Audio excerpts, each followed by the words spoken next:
Good morning to all of you. Today I am recording a lesson for the day 13.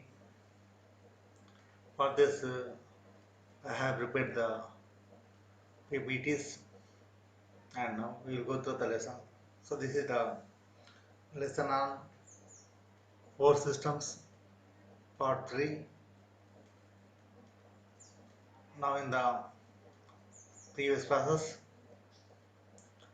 we have studied about the forces, we have defined the force, the specifications, the system of forces, and we also studied the what is meant by the resolution of forces and what is meant by the composition of forces. Today we will discuss the remaining things. Now I am sharing the PPT and I will go by the PPT.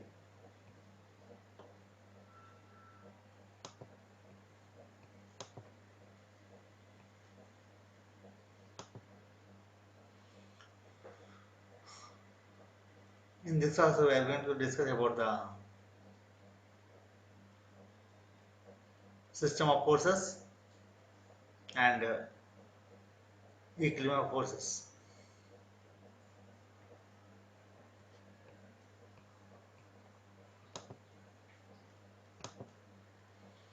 In the previous classes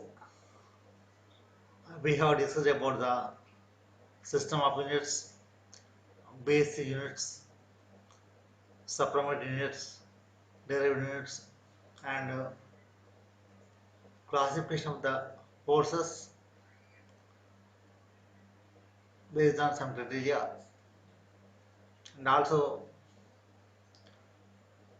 last class we have studied about the composition of the forces, resolution of forces, and the resolution in both cases, in the rectangular components and also in the oblique components. Now in this class we are going to study about the resolution of forces on a inclined plane, and also we will study about the equilibrium, equilibrium, and conditions for the equilibrium. So these things we are going to cover in this lesson. Now first we will take up the resolution of force on a inclined plane. Now consider a body on an inclined plane, and the plane makes an angle of theta with the horizontal. Say P is the weight of the body. The capital P is the weight. It is nothing but the force due to its self weight acting on the body.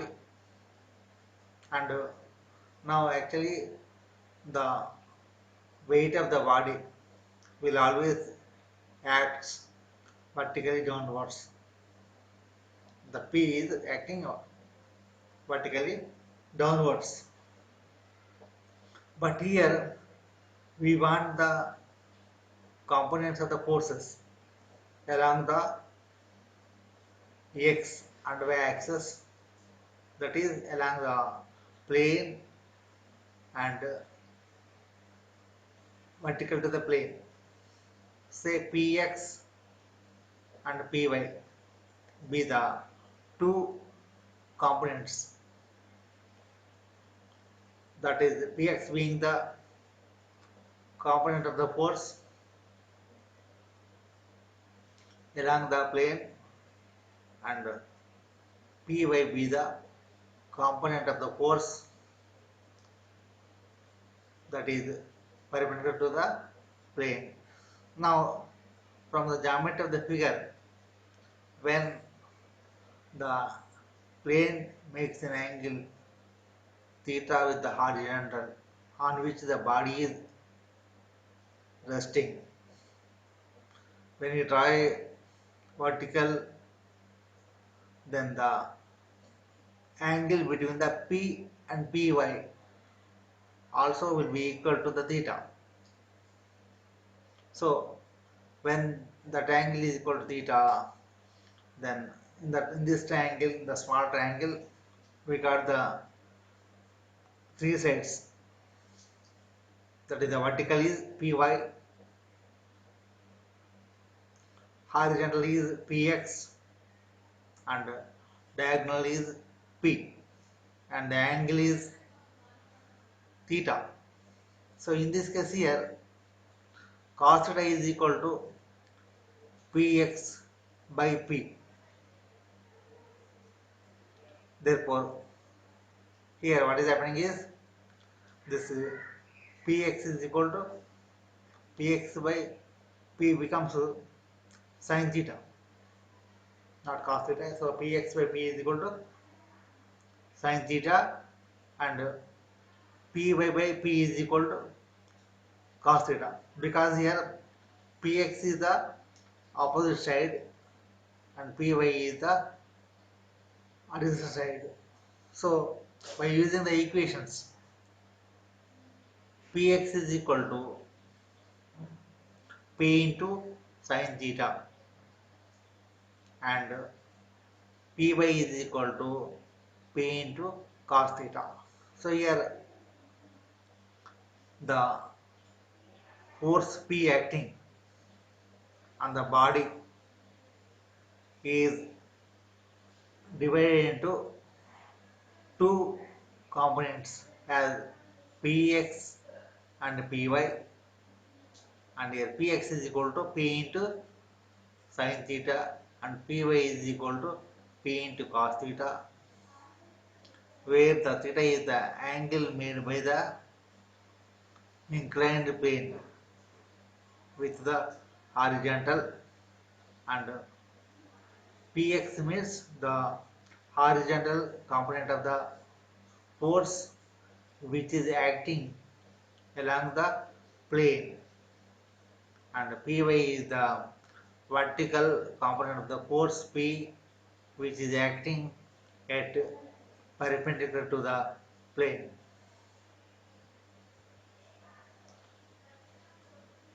Now the next one is the principle of resolution. So this principle of resolution can be used to find out the components of a resultant force when it is acting with some angle with the reference plane. Here now we can take this example, and in this case also the two forces are given. Two forces P and Q are acting at point O. Now we are required to find out the resultant of this P and Q, and also the resultant parts of the R. So firstly we have to find out the resultant force of two forces P and Q which are acting at an angle theta between them. Then after finding out the resultant force R, then we are supposed to find out the component of R in x direction, that is the horizontal component, and also the vertical component of the R. So this can be found by using the principle of resolution. Now this can be stated like this: the algebraic sum of resolved part of a number of coplanar forces, coplanar concurrent forces in a given direction is equal to the resolved part of their resultant in the same direction. So in this case, there are two forces P and Q are acting with some included angle theta between them, and now we are representing that two forces P and Q as, so here what is it? P and Q are the two coplanar concurrent forces. So they are meeting at point O. So they are acting at point O on the body. Here the two forces can be represented by the two adjacent sides, two adjacent sides of a parallelogram. So that OA is P value, the force P, and OB is the force Q. The OA and OB are the two adjacent sides of the parallelogram. Now we are completing the parallelogram by OA BC. OA BC is the parallelogram. Here OA is equal to P and OB is equal to Q in magnitude. Now the remaining construction of the polygon we have obtained. Now we can draw a horizontal line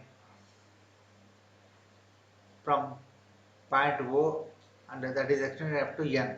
ON is the horizontal line drawn from point O.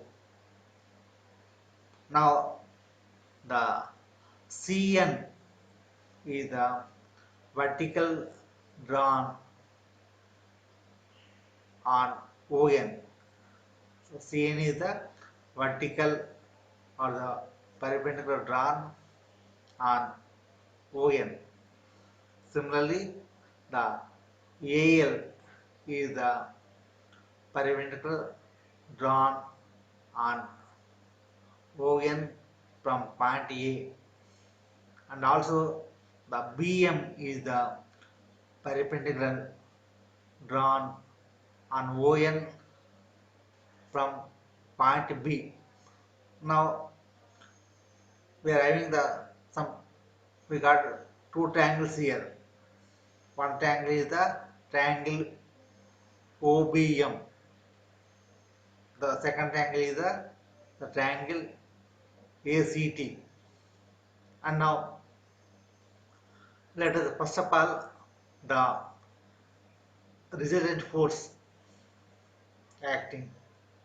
So here, because there are two forces acting, P and Q, let R be the resultant of the given two forces P and Q. So in this case, the R can be found by some formula or by some equation. Say the magnitude of resultant of P and Q is equal to R. Now R is the resultant of the two forces P and Q. Here what is happening is the resultant will have the same effect as that of the P and Q have combinedly at point O. So whatever the effect, the combined effect of the P and Q, that can be represented by the resultant force R.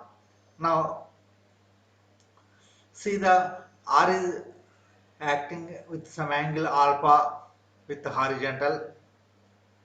Now the R being the, suppose now you take the big triangle OCN, the big triangle OCN, the here the horizontal, that is adjacent side is ON, the opposite side is CN, and hypotenuse is OC.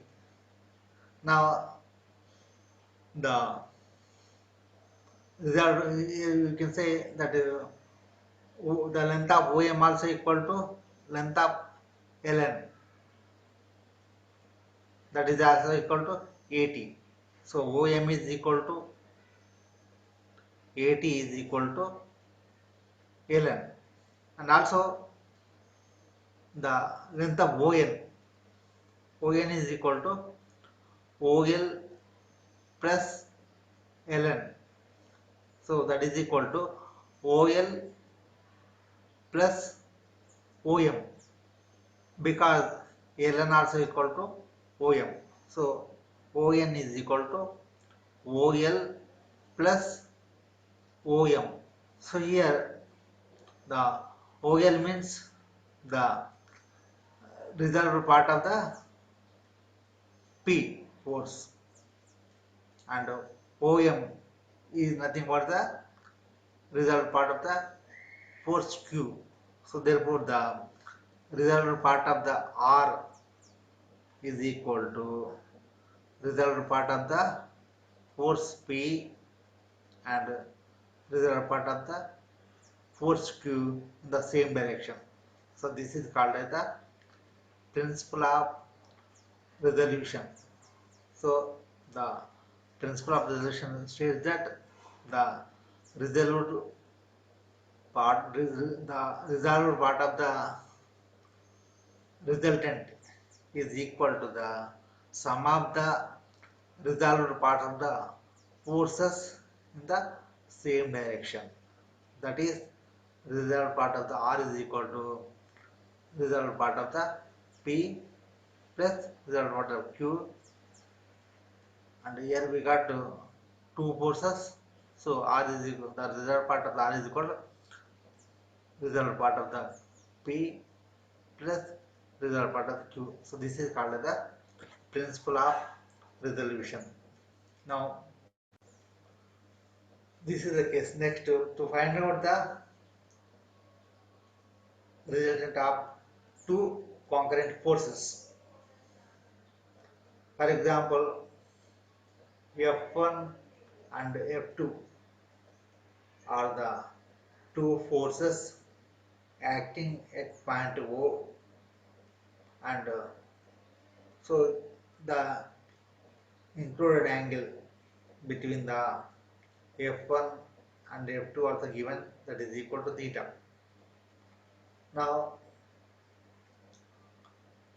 what is this resultant?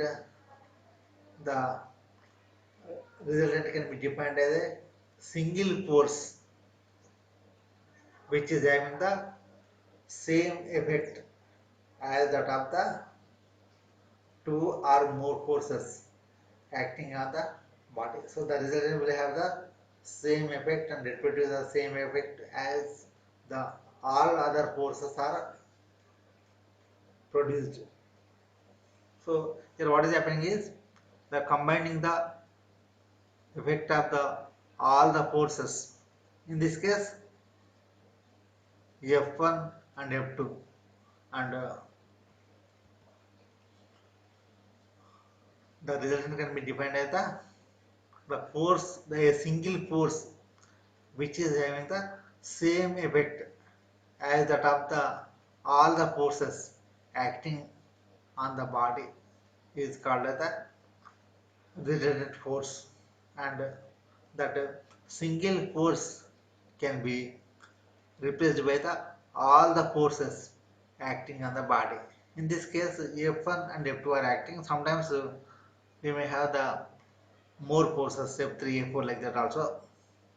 Whatever is the number of forces, the force, the single force which is having the same effect as that of the number of forces acting on the body is called as the resultant of the force, and here it is denoted with the letter R, and generally the resultant of the force for the two forces can be found by parallelogram law of forces or the triangle law of forces, and if the number of forces are more than 2, then the resultant force can be found by using the polygon law of forces,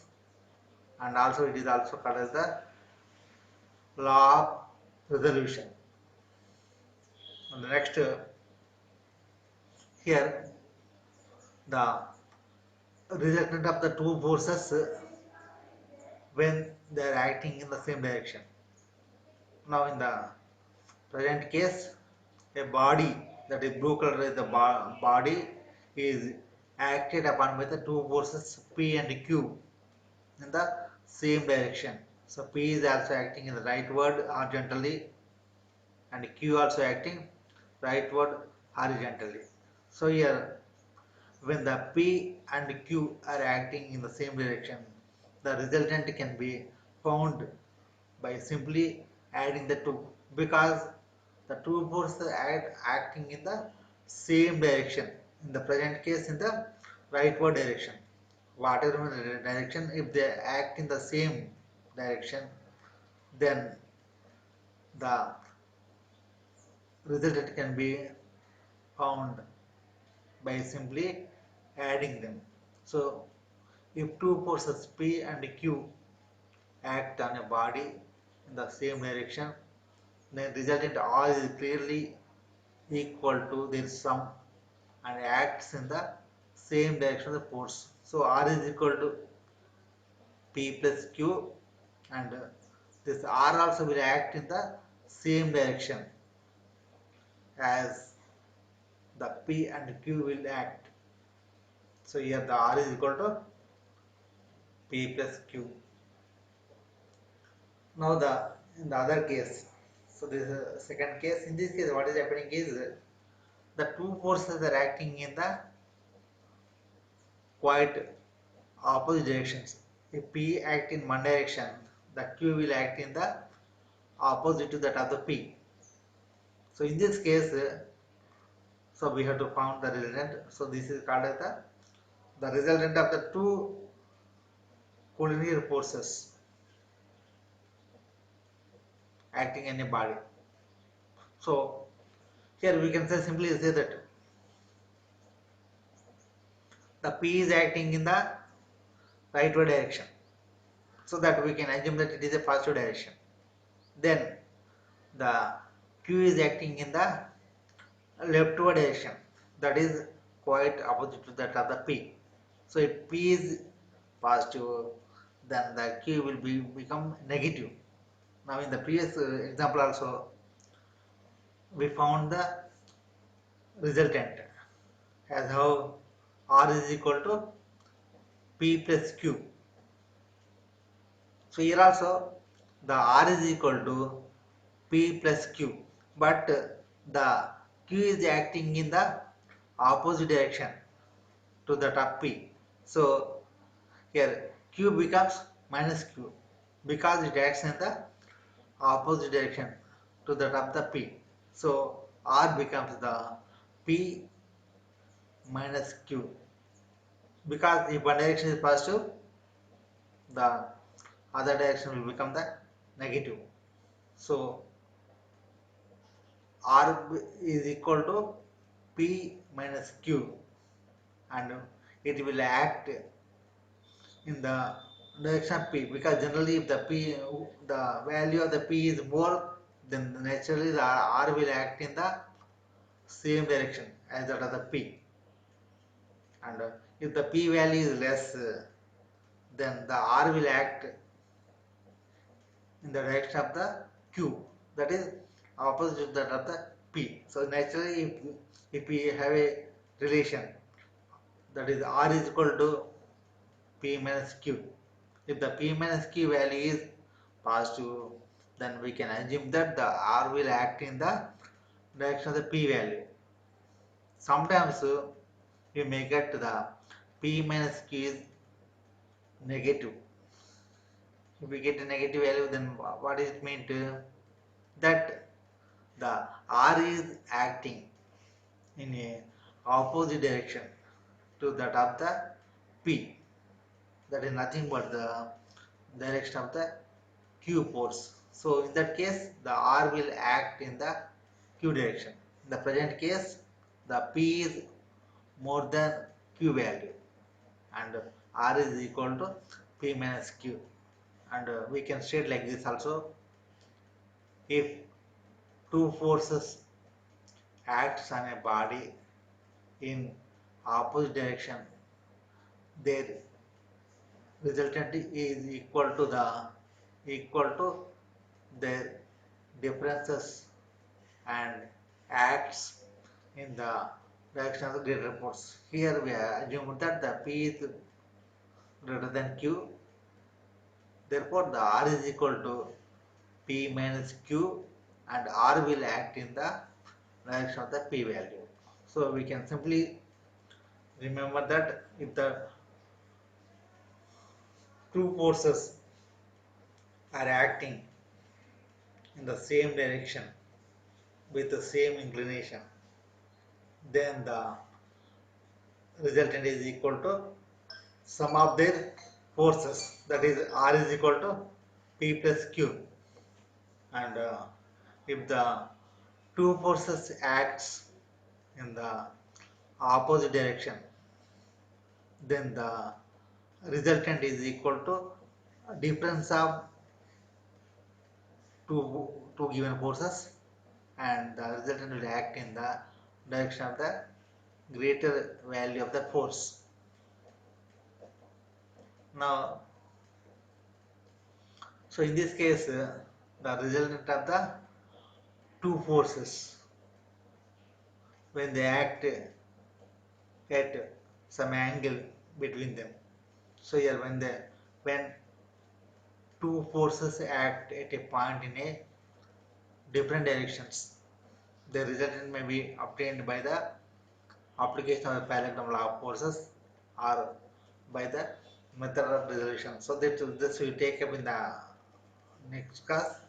And so whenever the two forces are acting with included angle between them, then the result can be found by using parallelogram law of forces, or we also can find by the resolution of forces.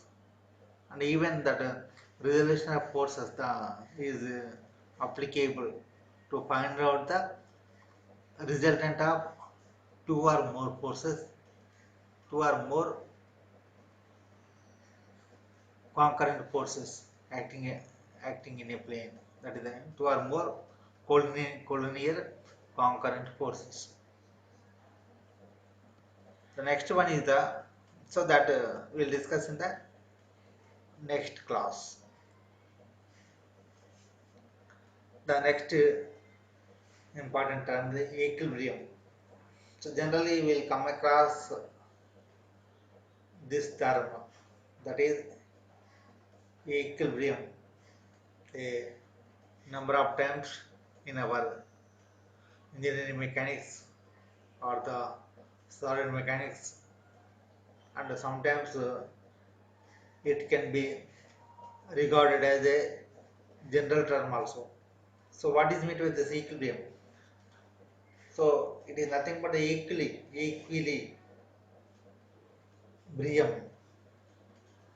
That means having equal. So more or less the meaning is having the equal effect. Here, for example, broadly we can say that a body is acted upon by the two forces. In the figure 7, we have shown a body with a blue color. It is a rectangular body, and in the figure it is acted upon by the two forces P and Q. Here P is acting in the positive x direction, that is rightward, and Q is acting in the negative x direction, that is leftward. Now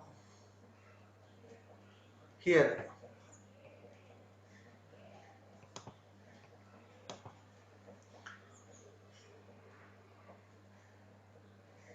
equilibrium means even the body is maintained at rest condition. When a number of forces are acting on the body, then that condition is said to be called as the equilibrium condition. So we can define like this also. Equilibrium of a body means a state of rest under the effect of forces acting on the body. A body is said to be in equilibrium condition under the action of the system of forces. If all the forces on that body are in the balance. Or we also can say that a body is said to be in equilibrium condition under the action of the system of forces if their resultant is zero. That means equilibrium condition means the condition in which the body is at rest, the condition in which the body is not moving. We can say if the body is at rest condition, even a number of forces are acting on it, then that condition is said to be called as the equilibrium condition. That means when a number of forces are acting on the body, what happens? We may have some resultant of all these forces. That is nothing but a single force which will have the effect of all the forces acting on the body. So naturally, whenever a body is subjected to some number of forces, so they may result to some resultant force. They may produce some resultant force. So in this condition, here what is happening is even the body is maintained at rest condition, even it is subjected to a number of forces, then that condition is said to be called as the equilibrium condition. So a body is said to be in the equilibrium condition under the action of some number of forces is possible. When it is possible, naturally what is happening when some number of forces are acting means they may result to some kind of some amount of resultant force. The resultant force may have the some magnitude and also some direction. That means if that resultant is zero, that means actually when some number of forces are acting on the body means we can think that we will have some amount of resultant force. But there is a possibility that the net resultant acting on the body will become zero when the other force which is equal to the resultant but acts in opposite direction, then the effect of that other force and resultant will become zero. In that case, the net forces acting on the body will be zero, and therefore what is happening is the net effect of all the forces acting on the body will be nullified by each other, and that is equal to zero, and in that condition the body will be maintained at rest condition, and that is called as the equilibrium condition.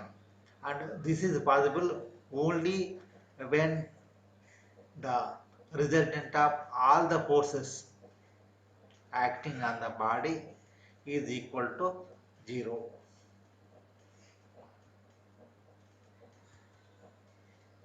And in this case, what is happening is when the resultant of all the forces acting on the body is equal to 0, the resultant also will have the generally two components. That is the component along the x-axis and the component along the y-axis, or any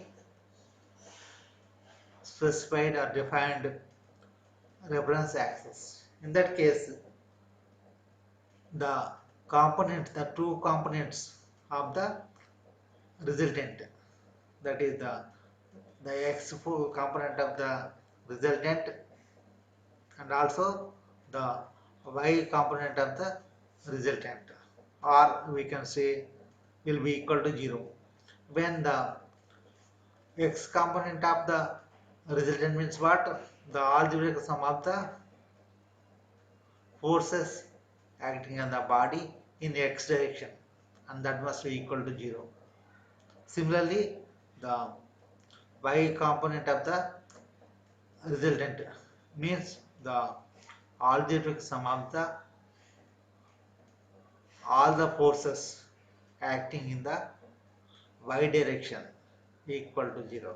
That is sigma fx0 is equal to 0 and sigma fy equal to 0.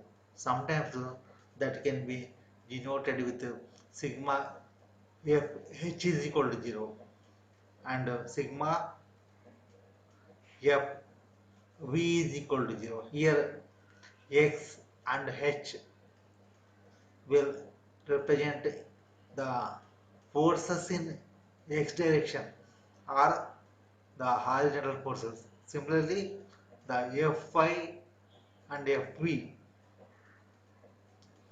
will denote the vertical forces or the forces acting along the y direction. So, the equilibrium of a body can be maintained when the resultant force acting on the body will be equal to 0. So next we will move on to the equilibrium. So this in the previous we have discussed about the equilibrium.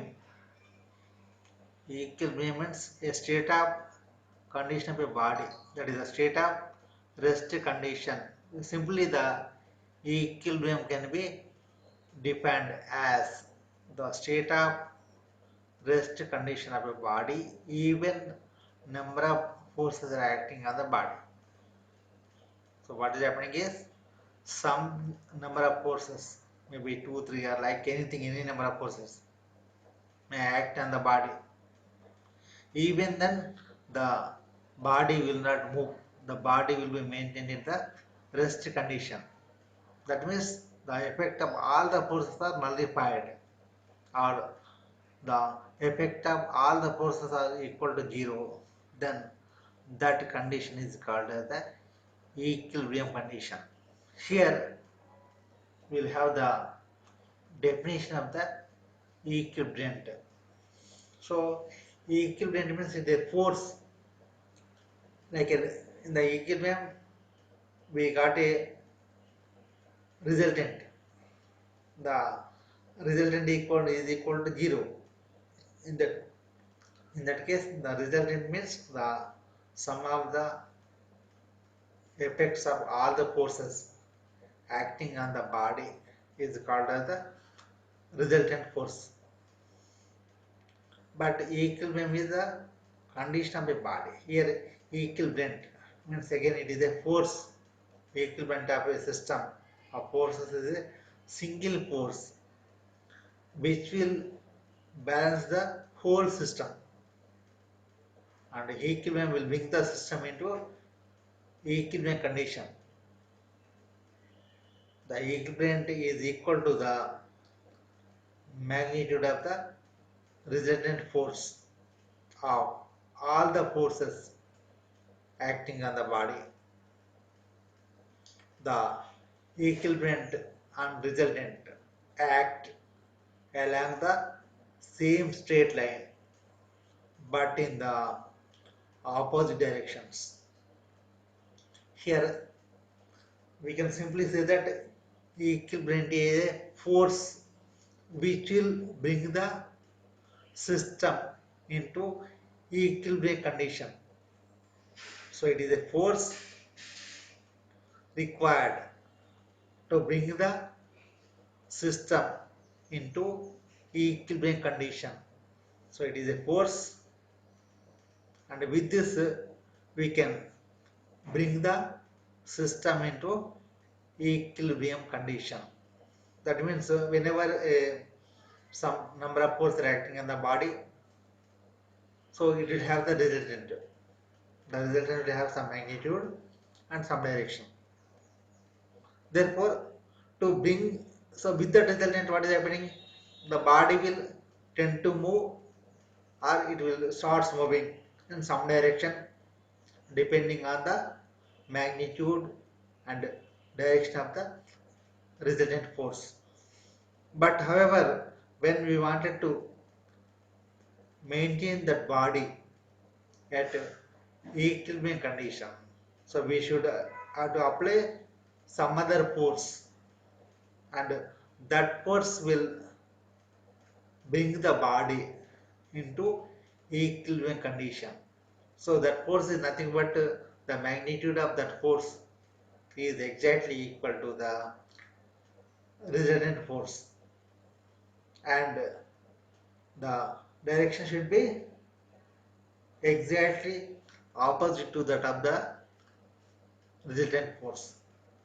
So this resultant and equivalent are the forces and which are having the same magnitude but will act in the opposite direction, because the resultant means it is the algebraic sum of all the force. It is a single force which produces the effect of all the forces acting on the body is called as the resultant, and this equivalent is called as the force which will bring the body into equilibrium condition. So naturally its magnitude also equal to the resultant force, and but it should act in the opposite direction to that of the resultant force. So this equivalent and resultant are the two forces but acting in the quite opposite directions. So this equivalent is necessary to bring back the system into the equilibrium condition when it is acted upon by a number of forces. So today we will stop at this point, and in this lesson we have covered the resolution of a force on the inclined plane, and we got the components px is equal to p sin theta and py is equal to p cos theta when the body makes an angle of theta with the horizontal. Now we also studied about the principle of resolution. So according to this principle, the resolved part of the resultant in some direction is equal to the resolved part of the force P in some direction plus the resolved part of the force Q in the same direction, like that. So the it is nothing but the resolved part of the resultant force is nothing but the sum of the resolved parts of the forces acting on the body in the same direction. and the resultant of the two concurrent forces acting in a body can be found by using the parallelogram law of forces, and we also found the resultant of the two collinear forces acting in the same direction can be found as R is equal to P plus Q, and the resultant of the two collinear forces which are acting in the opposite directions is can be found by R is equal to P minus Q, and we have discussed about the equilibrium condition. So equilibrium means what? It is the state of rest condition. Even the body is acted upon by the number of forces. It is a equilibrium of a body means a state of rest condition under the action of the forces acting on a body. So even a number of forces are acting, and the body, even the body maintains the state of rest, then that condition is said to be called as the equilibrium condition. And in this case, the resultant force acting on the body should be equal to 0. Next, we already discussed about the equilibrium. It is nothing but it is the force necessary to bring the system into equilibrium condition when some number of forces are acting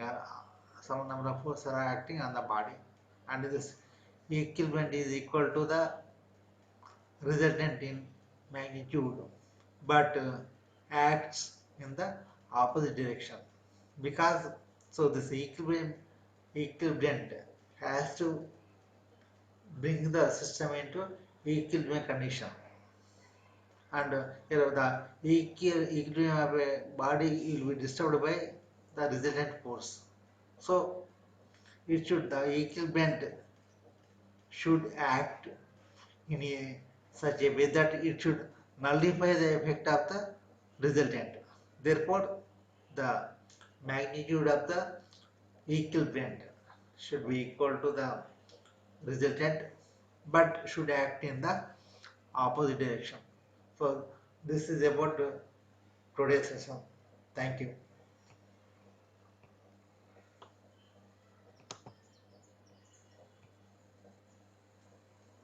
Thank you all.